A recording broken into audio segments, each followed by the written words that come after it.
Singer and songwriter Jimmy Buffett made several visits to the Bay, and so his life is remembered with the interest he showed in the history and the people. He basically took a lot of the footage from this visit and put it on the jumbo screen at Merriweather Post Pavilion for the concert that he did up there.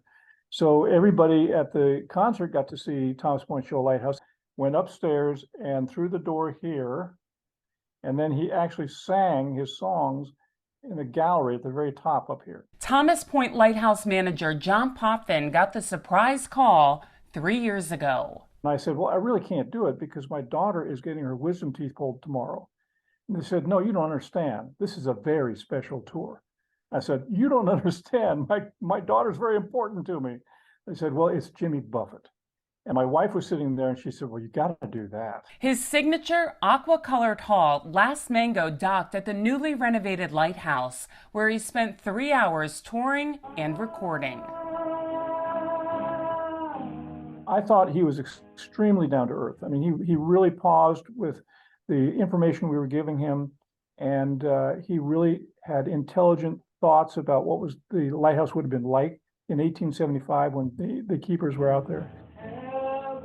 Perhaps more refreshing than the margaritas he sang about was the time spent sailing at the Naval Academy. He went out sailing with our offshore team, a crew of our offshore team, on a Navy 44. That's the blue-hulled sailboats with the blue and gold spinnakers. And you can see him sitting on the stern rail with his phone, and he's videoing the crew, the action of the crew, because he was so fascinated by how these young people, you know, the oldest is like 21 maybe, but how these young people work together in a complex environment. Here he is wearing his Navy sailing shirt with the former director of Naval Academy Sailing, Marissa McClure. Frida Wildy says her job was to go out and pick him up in another boat so he could have dinner with the superintendent. Oh my gosh, he was the nicest person.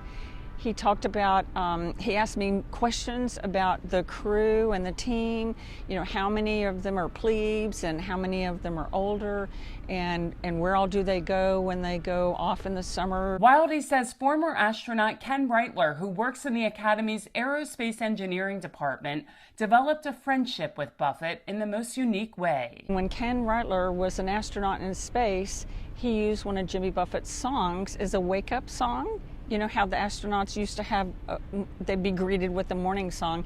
And I think that he had to get permission, someone had to get permission from Jimmy Buffett to use this song in space. And it was called Come Monday, which is one of his best songs. So Captain Reitler and Jimmy Buffett developed this friendship over the years. Captain Reitler is one of our coaches. Buffett performed at Alumni Hall in 2018 and was awarded the Department of Navy Superior Public Service Award. He wasn't all Annapolis. Buffett spent a few days in the Upper Bay in October 2020, docked at Chesapeake Inn Restaurant and Marina on the C&D Canal. He was fully engaged in the moment. When we had him there, he was ours. A fins-up flag hangs in Eastport, not far from the Naval Academy, where it will always be 5 o'clock somewhere. John Potvin said Jimmy Buffett had plans to return to Annapolis in 2025 to celebrate the 150th anniversary of Thomas Point Lighthouse. With the exposure that we got with Jimmy, a lot of people found out about Thomas Point Shoal Lighthouse that didn't know anything about it before. He's forever grateful for Jimmy Buffett's lasting impression. For Chesapeake Bay Media's Bay Bulletin, I'm Cheryl Costello.